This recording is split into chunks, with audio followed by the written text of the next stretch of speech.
네, 갑자기 추워진 날씨에도 이렇게 오늘도 예배를 드리기 위해서 예배하는 기쁨을 유지하게 오신 모든 분들을 주님의 이름으로 환영합니다. 이 시간 우리 같이 읽은 말씀을 통하여서 약한 자를 보호합시다, 약한 자를 보호합시다 라는 제목으로 같이 하나님 말씀 받겠습니다. 어떤 병사들이 한 여자를 끌고 예수님 앞에 왔습니다. 그들은 예수님 앞에 한 여자를 세웠죠. 그리고 바리새인들과 서기관들이 예수님 앞에 와서 섰습니다. 어떤 바리새인이 예수님에게 이렇게 이야기를 했죠.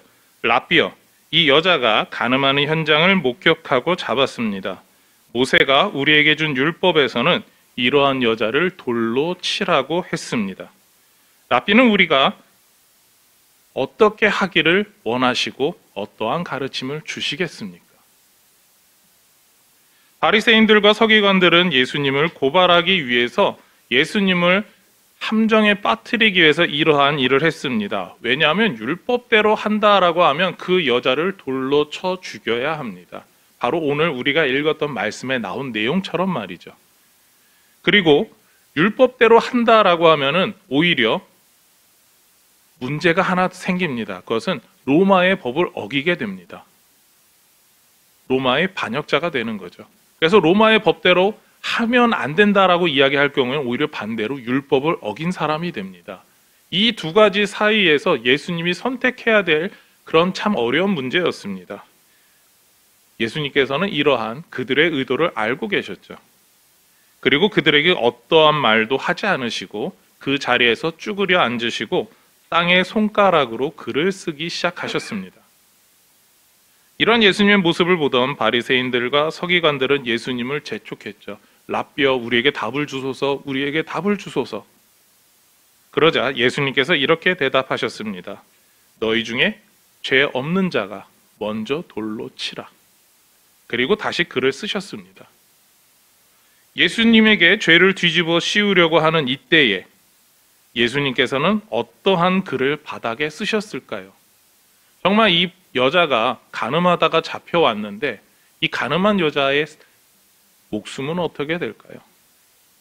여러분들은 죄인을 잡아온 사람들의 죄 그리고 모여있는 죄에 그 사람들의 죄가 뭐가 있을까? 우리는 그것을 먼저 생각합니다. 예수님이 글을 열심히 쓰시니까 바닥에 쓰니까 그 많은 사람들이 그 여자를 끌고 왔던 사람들이 도망가기 시작합니다. 사라지기 시작합니다. 그래서 그 모습을 봤던 사람들이 그리고 또한 오늘날의 학자들이 하는 이야기가 많은 분들이 이렇게 이야기합니다. 예수님이 그들의 죄 하나하나를 다 기록했기 때문에 그렇다라는 거죠. 또 어떤 학자는 이렇게도 이야기를 합니다. 오늘 우리가 읽은 본문의 내용과 같이 율법의 내용들을 적었다라는 겁니다. 간음죄가 이러하지 않느냐라고 하는 걸 적었을 뿐만 아니라 그들이 율법을 통해서 어겼던, 그러니까 그들이 어겼던 죄에 대한 율법의 항목들을 적어가고 있었다라고 예수님께서는 이야기를 하십니다. 그래서 1계명서부터 10계명까지 적는 기간 동안에 그들이 사라졌다 이렇게 표현하시는 분도 있더라고요. 그렇습니다. 예수님께서는요 이들의 죄에 대해서 먼저 지적하셨습니다. 너희들에게 이러한 죄가 있지 않느냐라는 겁니다. 이런 예수님의 고발에 그들은 그곳에 더 이상 서 있을 수가 없었습니다. 그래서 간음한 여인을 놔두고 다 도망갔던 것이죠. 게다가 간음이라는 그 말, 간음이라고 하는 그 죄에는요 한 가지 중요한 단서가 더 있습니다. 누구와 이 여자가 간음죄를 저질렀느냐라는 겁니다. 혼자선 성립이 되지 않거든요. 그런데 왜 그 남자는 어디 있을까요? 그러니까 이들은 예수님을 향하여서 거짓 증거를 하고 거짓말을 하고 무언가 옳지 못한 일을 하고 있었다라는 겁니다. 그들의 고발에는 이렇게 문제가 있었고 그리고 오늘 성경에는 나오지 않지만 아니 우리가 알고 있는 이 예수님의 이야기에 나오지는 않지만 그 이름 모를 여인을 향한 일방적인 폭력이 나타나고 있었습니다. 이렇게 한번 생각해 보시기 바랍니다. 이렇게 이 여인을 향해서 이야기했던 바로 바리새인과 서기관들의 행동은 정당한 일이었을까요? 율법이 말하는 내용과 일치했을까요? 오늘 우리가 보았던 이 말씀을 생각한다면 그들의 행동은 무언가 석연치 않다라는 겁니다. 왜냐하면 오늘 말씀에서 하나님께서 원하셨던 모습과 그들은 비슷한 것 같지만 똑같지는 않기 때문이죠. 오늘 우리가 본 말씀은요, 여성의 순결 그리고 그 간음에 대한 이야기를 하고 있습니다. 우리 화면을 보고 같이 한번 정리해 보시겠는데요. 13절부터 21절은요, 바로 여자의 그 처녀의 증거와 순결에 관한 이야기를 하고 있습니다. 22절은요, 문란한 유부녀에 대해서 이야기를 하며 그 유부녀의 순결에 대해서 이야기를 하고 있죠. 23절부터 27절은 약혼한 처녀에 대한 규례를 말하고 있는데, 도시 안에서의 사건과 도시 밖의 사건을 어떻게 처리할 것인가 라는 겁니다. 그러니까 여인이 자신의 순결을 위해서 누군가에게 도움을 청하였어야 됐는데 청하지 않았다면 그것은 오히려 간음죄를 같이 저질렀다라고 하는 그 여성의 의도까지도 이야기하고 있습니다. 그리고 28절과 29절에서는 약혼하지 않은 처녀에 대해서 이야기하면서 자신이 어찌할 수 없는 그 상황에 우리는 어떻게 대처해야 될까라고 이야기를 합니다. 30절은 근친상간에 대해서 이야기를 하고 있습니다. 친밀함 속에서 올 수 있는 정말 몹쓸 그 행동을 우리가 어떻게 보아야 할 것인가라는 관점입니다. 고대 근동에서는요, 여성에 대한 인식을 말할 때 가장 많이 나오는 개념이 있습니다. 그것은 바로 여성을 인격적으로 대우하지 않았다라는 점이죠. 인격적으로 대우하지 않았으면요, 여성을 소유로 보거나 재산으로 보았다라는 겁니다. 바로 남성의 소유나 남성의 재산 중에 하나로 치부했었다라는 겁니다. 더 나아가서 우리가 성경을 보면 그런 점을 발견할 수 있는데요, 여성이 재산을 갖는 일에 대해서 허락되지 않았다라는 점입니다. 여호수아가 가나안 정복을 행한 이후에 각 지파별로 기업을 우리가 새벽에 보고 있는 그 본문 속에서 보다 보면 남성들을 중심으로 해서, 그러니까 집안의 가장들을 중심으로 해서 땅이 분배되는 과정을 볼 수 있습니다. 그러나 아주 특별한 슬로보아스의 딸들을 제외한 어떠한 여성도 그 땅을 분배받지 못합니다. 심지어 슬로보아스의 딸이 자기 지파에 속한 사람들에게 시집 갈 때에는 그 땅을 가지고 갈 수 있었지만 지파 외에 다른 사람에게 시집을 간다 하면 그 땅을 다시 반납해야 한다라고 하는 게 조건이었습니다. 이것은 여성들이 땅을 가질 수 없다라고 하는 바로 고대 근동, 그 당시의 법에 따른 거였습니다. 이렇게 여성들은 존중받지 못했습니다. 게다가요, 여성은 어렸을 때는 아버지 그늘에 있다가 결혼 후에는 남편의 그늘에 있다가, 그리고 남편이 죽은 후에는 아들의 그늘에 있어야 한다라고 하는 게 그 당시의 생각이었습니다. 그것이 일반적인 법칙이었죠. 그리고 더 심각한 문화적 그리고 사회적 배경을 가진 사람들은 좀 전에 이야기한 것처럼 여성을 소유물로 생각했습니다. 그래서 여성이 피해를 입거나 여성에게 무언가 해를 가했을 때 그 손해와 그 피해에 대한 배상을 여성에게 하는 게 아니라 그 여성을 소유한 남성에게 했습니다. 그러니까 여성이라고 하는 존재의 인격이나 인권이 없었던 시대라고 말할 수가 있습니다. 그렇다면 성경은, 특히 오늘 우리가 본 율법에서는 어떻게 이야기하고 있습니까? 오늘 성경에서 안 그랬던 것 같다라는 느낌을 여러분은 받으셨을 겁니다. 성경은 고대 근동의 사회적 그리고 문화적 관습을 부정하거나 무시하지 않습니다. 그러나 그 당시 사람들과 다른 입장을 취하고 있죠. 왜냐하면 그 당시 사람들의 입장이 하나님의 뜻이 아니기 때문입니다. 하나님의 뜻에 좀 더 가깝게, 그 당시 사람들과 완벽하게 척을 지는 건 아니지만 구별된 하나님의 백성답게 거룩한 성도가 어떻게 살아가야 하는가에 대해서 선을 그어주고 계십니다. 오늘 우리가 본 말씀에서 여성과 남성이 처벌받는 모습이 이러한 모습을 대변합니다. 아버지가 결혼한 딸의 명예를 지키고 보호할 수 있게 하고 있죠. 여성이 보호받지 못하는 곳에서까지 여성을 보호해야 한다라고 말하고 있습니다. 여성과 남성이 자신들의 의지를 갖고 간음을 저질렀다면 여성만 처벌하는 게 아니라 남성도 처벌해야 된다라고까지 정확하게 표현하고 있습니다. 그리고 여성과 남성이 동일한 처벌을 똑같이 받습니다. 그리고 여성이 남성보다 약하기 때문에 그 여성을 향한 일방적인 폭력과 억지로 하는 일이 있다면 남성이 더 큰 죄를 받아야 된다라고 이야기를 합니다. 그리고 그 남성은 그 여성의 일생을 책임지기까지 해야 합니다. 이것이 하나님이 세우시는 법칙입니다. 그 당시 사람들의 법칙에 보면은 바로 우리가 보고 있는 이 신명기 말씀보다 약 200년 정도 앞섰다라고 평가받는 게 함무라비 법전인데, 그곳에서도 이혼할 수 있다라고 하는 법이 나오고 있습니다. 그러니까 그 당시 사람들은 이혼할 수 있었다라고 이야기를 합니다. 그리고 율법에서 모세도 분명히 이혼할 때는 이혼의 증서를 써서 주라라고 이야기를 했습니다. 그러니까 이혼이 가능했죠. 그러나 성경에서 이혼이 절대 불가능한 경우가 있었습니다. 오늘 말씀에 나온 것처럼 남성이 여성을 욕보였을 때라고 하는 표현들입니다. 여성의 인격을 무시했거나 그 여성에게 뭔가 인격적으로 해가 됐을 때 그 모든 일생을 책임져야 한다라는 거였습니다. 그것이 바로 하나님께서 세우신 법칙이었습니다. 너가 그 사람에 대한 모든 책임을 져. 하나님께서는 단호하게 말씀하셨죠. 그렇습니다. 성경에서는요, 여성이 이름이 알려지지 않은 경우가 많습니다. 나이가 알려지지 않은 경우가 많습니다. 그러니까 언제 태어나서 언제 죽었는지 모릅니다. 고향이 어딘지도 모르는 여성들이 많습니다. 그렇게 그 당시에는 무시받는 여성들이었다라고 하더라도 하나님께서는 남성과 동등된 위치로 대우해 주셨습니다. 그것이 바로 오늘 말씀 가운데 나타나고 있죠.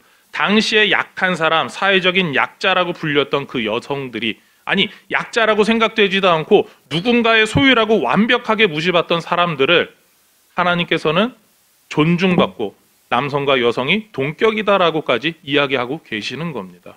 그것이 오늘 말씀 가운데 숨겨진, 우리가 기억해야 되고 바라보아야 될 오늘 말씀의 법칙입니다. 게다가 강간과 같은 남성의 일방적인 죄일 경우에 여성을 보호하고 있습니다. 그렇습니다. 오늘 말씀에서 하나님께서는요, 남성과 여성이 동등하며 동일한 자격과 위치를 가짐을 선포하고 계시죠. 여기엔 중요한 사실이 하나 있는데요. 그것은 여성이나 남성이 하나님 앞에서 동등하고 동일하다라는 겁니다. 여러분들이 오늘날에는요, 우리가 서로 동등하고 동일하기 때문에 당연한 거 아니야 라고 할 수 있는 일입니다. 그러나 이 당시에 앞서 이야기 드렸던 것처럼 여성은 하나의 소유였고 재산으로 취급되는, 인격적으로 존중받지 못하는 시대입니다. 그런데 오늘 말씀에서 숨겨진 하나님의 뜻은 동등하다라는 겁니다. 사회적으로 동등함, 사회적으로 평등함, 너희는 하나님 앞에서 똑같이 소중한 존재야라고 사람들이 생각하지 못할 수 있지만, 그러나 하나님은 똑같이 소중한 존재야라고 받아주고 계시다. 그것을 말하고 있는 것이죠. 심지어 당시 사회적 관습에 따라 땅을 기업으로 받지 못한다 할지라도 하나님께서는요, 차별 없이 동등한 하나님의 백성이야라고 이미 인정해주고 계심을 여기서 선포하고 계십니다. 그렇기 때문에 후에 슬로보아스의 딸들이 하나님 앞에서 하나님 이 놀라운 사랑을 알았기 때문에 우리에게도 땅을 분배해 주셔야 됩니다. 우리 아버지가 안 계시니까 당당하게 요구할 수 있었던 것이죠. 그리고 그것이 당연하게 되는 일이었습니다. 이름도 남기지 못하고 나이에 대해서 기록하지 못한다 할지라도 하나님께서 그들의 나이를 기억하시고 그들의 삶을 기억하시고 그들의 이름을 기억하시고 그들의 모든 것을, 그 모든 여성들에 대해서 기억하신다라고 하는 게 오늘 말씀 가운데 선포되고 있는 이야기입니다. 다시 강조하지만 하나님께서 그 여성들에 대해서 그렇게까지 하시는 이유는 그들도 하나님의 백성이다라고 하는 하나님의 선포입니다. 하나님께서는요, 여성들을 하나님의 백성으로 보시면서 남성, 여성 구별 없이 동등하고 평등하게 대우하시죠. 그리고 이렇게 하나님의 의도가 계속해서 이어지는데요. 신약 성경을 보게 되면 사도 바울은 각 교회 일꾼들에게 편지를 쓰면서 여성 일꾼들의 이름을 거론합니다. 여성들의 아름다운 섬김을 기억하라고 이야기하기도 하고 여성들의 다툼을 중재하기도 합니다. 여성들의 예배 태도에 대해서 이야기하기도 하고 여성들에 대해서 집에서 남자들이 아빠가, 오빠가 가르쳐야 되는데 그거 안 가르쳐서 그런 거라고 남성들에게 책임을 묻습니다. 그리고 당시 사회적 관습에 따라 그래도 여성이 당시 사회적 관습에 따라 여성 밖에 외출할 때 머리에 쇼를 쓰듯이 너희도 교회 올 때는 좀 쇼를 쓰고 오는 게 그것이 옳은 거야 라고까지 권면하고 있습니다. 그러니까 무엇입니까? 하나님의 의도와 똑같지 않습니까? 당시 사회적 관습과 문화를 무시하지 않지만 그러나 하나님이 평등하게 하셨어 라고 하는 이야기가 사도 바울을 통해서도 나타나고 있습니다. 이것이 성경 전반에서 흐르고 있는 바로 그 여성에 대한 존중입니다. 구약 시대 때나 신약 시대 때에 속한 우리 모든 교회 안에서 성도들에게 있어서 여성들은 항상 약자였습니다. 사회적으로 확실히 약자였습니다. 권리는 주어지지 않고 의무만 있었기 때문이죠. 유명한 믿음의 어머니들이 있었어도 여전히 여성 성도들의 지위는 높지 않았습니다. 사회에서 크게 인정받지 못했고 교회에서도 마찬가지였죠. 교회 안에서 여성들은 항상 약한 자들이었습니다. 그렇지만 오늘날에는 어떻습니까? 교회 안에서 여성들을 약하다라고 말할 수 있을까요? 그렇게 말하면 큰일 납니다. 오히려 여성을 무시하는 이야기가 됩니다.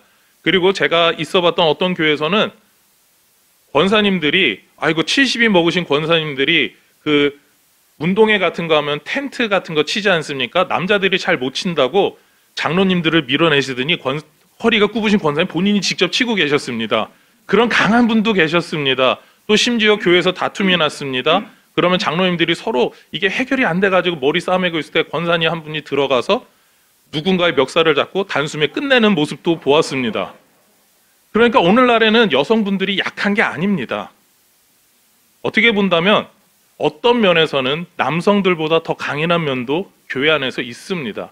어떤 면에서는 교회 안에서 맺고 끊음이 더 분명합니다. 이제는 여성분들에 대해서, 여성 성도들에 대해서 이렇게 이야기할 수 있죠. 사랑과 섬김에 감사한다라고 표현할 만큼 여성분들의 수고와 헌신에 기쁘게 표현하고 있습니다. 그렇게 본다면 여성과 남성은요, 누구가 교회 안에서 더 약자인가 말할 수는 없습니다. 오늘날에. 이런 시대 가운데 우린 교회 안에서 약자가 그럼 더 없지 않습니까? 라고 표현할 수가 있겠죠. 실제로 그럴까요?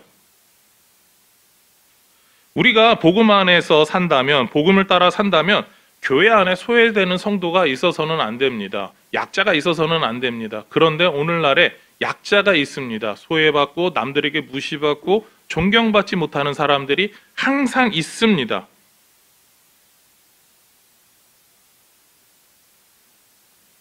왜냐하면 교회 안에 우리가 알지 못하는 무언가 약한 사람이 있다라는 거죠.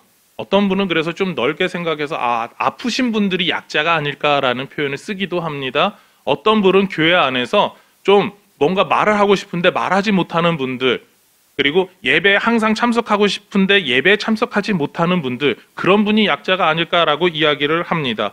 또 어떤 분은 한술 더 떠서 교회 안에 더 이상 약자가 없기 때문에 교회 밖에 있는 약자들에게만 관심을 가져야 한다라고까지 이야기를 합니다. 그만큼 우리가 누가 약자인지 정확히 구별을 못할 때가 있습니다. 그런데 우리는 이렇게 한번 생각해 보시기 바랍니다. 교회 공동체 안에는요, 여전히 약자가 있습니다. 가장 중요한 그런 약자의 모습은요, 교회 전체 공동체 안에서 전체 공동체와 어울리지 못하고 겉따로 도시는 분들이 있다라는 거죠. 이런 분이 약자로 존재하고 있습니다. 그렇습니다. 오늘날의 약자는요, 전체 교회 공동체가 받아주지 않는 분입니다. 이런 분들 중에 이렇게 표현할 수 있는 분들이 있어요. 사회적인 형편이 다르기 때문에 쉽게 동화되지 못한다. 조금 제가 좀 어렵게 표현을 했죠. 실제적으로 예를 들면 이렇습니다. 신앙적인 배경이 다르기 때문에 어울리지 못합니다. 그 대표적인 예가 뭐냐면 신체적인 약점이 있기 때문에 누군가와 어울리지 못하죠. 장애가 있기 때문에, 선천적으로 타거나 무언가의 문제가 있기 때문에 남들과 어울리지 못하는 분들이 있습니다. 또한 가정의 상황이 다르기 때문에 교회 안에 쉽게 어울리지 못하는 분들이 있습니다. 그리고 국적이 다르기 때문에 교회 안에서 쉽게 하나가 되지 못하는 분들이 있습니다. 모든 교회가 그런 약점이 있는 모든 분들을 다 품을 수는 없습니다. 그래서 그런 특정 계층들을 위해서 교회가 따로 설립되게 됩니다. 우리 교회 근처에도 특별한 교회가 있습니다.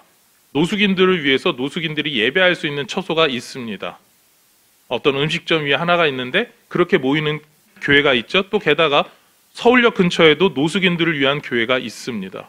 그렇게 해서 그들을 섬기는, 그들만이 모여서 드리는 예배의 처소가 있습니다. 또한 외국인들을 위해서 외국인들을 직접 선교하면서 그들을 사랑하면서 복음을 전파하는 교회가 있습니다. 또 홍대 쪽에는요, 이런 교회가 있다고 들어보았습니다. 이혼하신 분들이 주로 모이는 교회가 있다라는 거예요. 서로 이혼했으니까 교회 안에서 자꾸 눈치를 주고 눈총 받기 힘드니까 야 그럼 우린 여기 있지 못하겠어라고 하고 그런 교회로 찾아가신다라고 이야기를 하더라고요. 왜 그렇습니까? 자기 특정 상황, 특정 계층의 모습 때문에 어울리지 못합니다. 그리고 제 대학 동기는요, 청각 장애인들이 모이는 교회를 개척했습니다. 그곳에서 약 한 지난주에 이야기를 이렇게 친구 통해서 들었을 때 한 30가정 정도가 모인다라고 합니다. 그러니까 그만큼 청각 장애인이 많아요. 수어를 써서 대화를 하고 그들과 이야기를 하고, 그리고 또한 그렇게 청각 장애인이 있는 가정에서는요, 자녀들이 정상적인 몸으로 태어나도 일반적인 그 사람들과 쉽게 어울리지 못한다라고 합니다. 그래서 실제로 말을 하면서 설교를 하면 옆에서 누군가가 통역을 해주고 있습니다. 수어로 통역을 해주고 있죠. 그런 사람들이, 그런 가정들이 모여서 하나의 공동체를 이루고 있습니다. 왜 그렇습니까? 우리가 알지 못하고 우리가 이해할 수 없는 모습이 있기 때문이죠. 그런 사람들이 실제로 모여서 교회를 개척하고 그런 사람들이 모여서 서로가 사랑하며 섬기고 있습니다. 그렇게 전문 사역적인 교회들이 세워지는 것이죠. 또한 오늘 교회의 약자는요, 스스로 공동체에 들어오기를 거부하는 분들이 있기도 합니다. 가난한 성도라고 하면서 나는 교회에 믿음이 있지만 교회 나가기는 싫다라고 하는 바로 그런 가난한 성도들이 있습니다. 교회가 추구하는 비전이나 성장의 방향이 제 자신과 맞지 않다라고 이야기를 하면서 비판과 비난을 하면서도 그 교회를 떠나지 않는 분들이 있습니다. 제 모교에 이런 친구들, 선배들, 후배들이 있습니다. 저보다 한 3년 정도 선배인데 그 형은 맨날 교회 와서 야 우리 교회는 맨날 이래서 안 되라고 하면서 너무 비판과 비난을 많이 하더라고요. 그래서 그 형한테 제가 물었죠. 형 그러면 다른 교회 가면 되잖아. 근데 교회를 떠날 수 없다라고 이야기를 하더라고요. 왜냐하면 우리 형 눈치도 봐야지, 우리 누나 눈치도 봐야지, 그리고 너처럼 맨날 날 괴롭히는 사람이 있지 하면서 교회를 못 떠나더라고요. 그게 우리 교회만 그럴까요? 제가 모교회 우리 교회라고 해서 죄송한데 우리 모교회만 그럴까요? 어떠한 교회든 역사와 전통이 있다면 그렇게 됩니다. 왜냐하면 제 모교회는요, 인천중앙교회보다 딱 2년 2살이 적은 교회입니다. 그러니까 73년 된 교회거든요, 거기는. 그러니까 75년 된 우리 인천중앙교회도 어쩌면 있을 수 있습니다. 우리가 생각지 못하고 우리가 알 수는 없지만, 그러나 그런 사람들이 교회에서 떠나지는 못합니다. 왜냐하면 우리 교회인데, 내가 어릴 때부터 이 교회에 있었는데, 내가 우리 교회를 얼마나 사랑하는데, 저는 그걸 인정합니다. 그런데 문제는 교회의 여러 가지 방침과 나아가는 방향에 대해서 적응을 못한 거죠. 그런 사람들을 어떻게 해야 됩니까? 사랑해야 되지 않겠습니까? 그분들이 다시 믿음의 열정을 가지고 중고등부 때 했던 그 열정을 가지고 다시 할 수 있도록 도와줘야 되지 않겠습니까? 여러분의 주변에 이런 약자와 같은 성도는 없으신지요? 현대는요, 이렇게 약자들을 위한 다양한 모습으로 섬기고 있습니다. 다양하게 약자들을 섬기는 그런 교회는 공통적인 모습을 갖고 있는데요. 그것은 어떠한 사람이든 교회 공동체가 사랑으로 품어준다라는 것이죠. 우리가 왜 이렇게 사랑으로 품어줄까요? 요한복음 13장 35절입니다. 우리 화면을 보고 같이 읽겠습니다. 너희가 서로 사랑하면 이로써 모든 사람이 너희가 내 제자인 줄 알리라. 아멘. 예수님께서 우리에게 사랑하라고 하셨고요. 우리가 그렇게 사랑함으로써 예수님의 제자임을 드러내기 때문입니다. 기억하시기 바랍니다. 우리는 이미 예수님의 사랑을 받았었습니다. 그리고 지금도 받고 있습니다. 그렇다면 그 사랑을 어떻게 해야 될까요? 우리도 동일하게 누군가에게 보여주고 나타내야 됩니다. 그리고 그 사람들이 하나님 앞에서 같이 생활할 수 있도록 이끌어 주어야 됩니다. 우리 공동체 안에 들어오기 힘들어하는 분들, 그분에게 맞는 교회를 소개시켜 주거나 아니면 우리 공동체에서 계속해서 같이 갈 수 있도록 손을 잡아주거나 우리는 그 하나를 선택해야 됩니다. 교회라고 하는, 전체 큰 교회라고 하는 바운더리에서 떠나진 않지만 그러나 그들을 사랑하고 있는 그 모습이 우리 가운데 필요하다라는 거죠. 교회는 이러한 다양한 약자들을 끝까지 사랑해야 합니다. 우리가 그렇게 사랑하는 그 모습, 예수님이 우리를 위해서 십자가에서 죽으시고 부활하신 그 모습으로 그 사랑을 보여주셨기 때문에 우리도 그렇게 사랑을 보여주어야 하는 것이죠. 말씀을 마치려고 합니다. 교회는요, 예수님을 따라서 약자를 사랑해야 합니다. 그 과정에서 우리는 여러 가지 약점을 볼 수가 있습니다. 그게 그들의 약점일 수도 있고요. 우리 자신의 약점일 수 있습니다. 그럴 때 어떻게 해야 할까요? 예수님께서 가늠한 여자 앞에서 계속해서 땅바닥에 글을 쓰셨습니다. 그리고 글을 쓰다가 문득 주변에 아무도 없음을 보셨습니다. 오직 가늠하다가 붙잡혀온 여자만 예수님 앞에 있을 뿐이었죠. 그리고 그 여자에게 예수님께서 물으셨습니다. 너를 고발하던 자들은 다 어디에 있느냐? 여자는 대답하죠. 주여, 없나이다. 나도 너를 정죄하지 아니하노니 다시는 죄를 범하지 마라. 예수님께서 우리에게 이렇게 사랑을 먼저 보여주셨습니다. 그렇다면 우리가 해야 될 태도는 무엇입니까? 예수님께서 정죄하지 않으신다면 우리도 끝까지 사랑해야 합니다.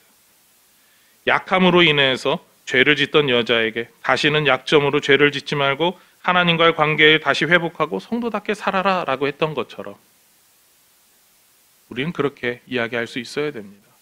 우리는 이 여자를 성도라고 표현할 수 있습니다. 왜냐하면 바리새인들과 서기관들은 랍비어라고 하면서 예수님과 거리를 뒀지만 이 여자만큼은 예수님에게 주여라고 부르는 바로 예수님과 나는 더 친밀하고 하나님과의 관계가 더 친밀했던 사람입니다를 드러내고 있습니다. 그렇기 때문에 우리 성도는 하나님과의 관계가 더 중요한 사람 앞에서 해야 될 태도가 무엇이 있겠습니까? 그를 동일하게 사랑해야 됩니다. 우리는 약한 자들이 약한 자로 남아있기보다 하나님 앞에서 참된 예배자가 되어 하나님 뜻대로 살아갈 수 있도록 돕는 사람이 되어야 합니다. 그러한 삶이 저와 여러분의 있기를 소망하며 축원합니다. 기도하시겠습니다. 하나님 감사합니다. 우리 가운데 주님의 은혜가, 주님의 그 사랑이 넘치기를 원합니다. 주님께서 우리를 사랑하여 주시고 그 은혜를 베풀어 주셨던 것처럼 우리도 주님의 사랑으로 다른 사람을 사랑하며 살아갈 수 있도록 인도하여 주시옵소서. 우리는 부족합니다. 그러나 주님께서 우리에게 이미 주셨던 그 사랑을 우리가 잊지 않고 그 사랑 안에서 행할 수 있는 능력을, 마음을, 성령의 도우심을 허락하여 주시옵소서. 이 모든 것 예수님의 이름으로 기도드립니다. 아멘.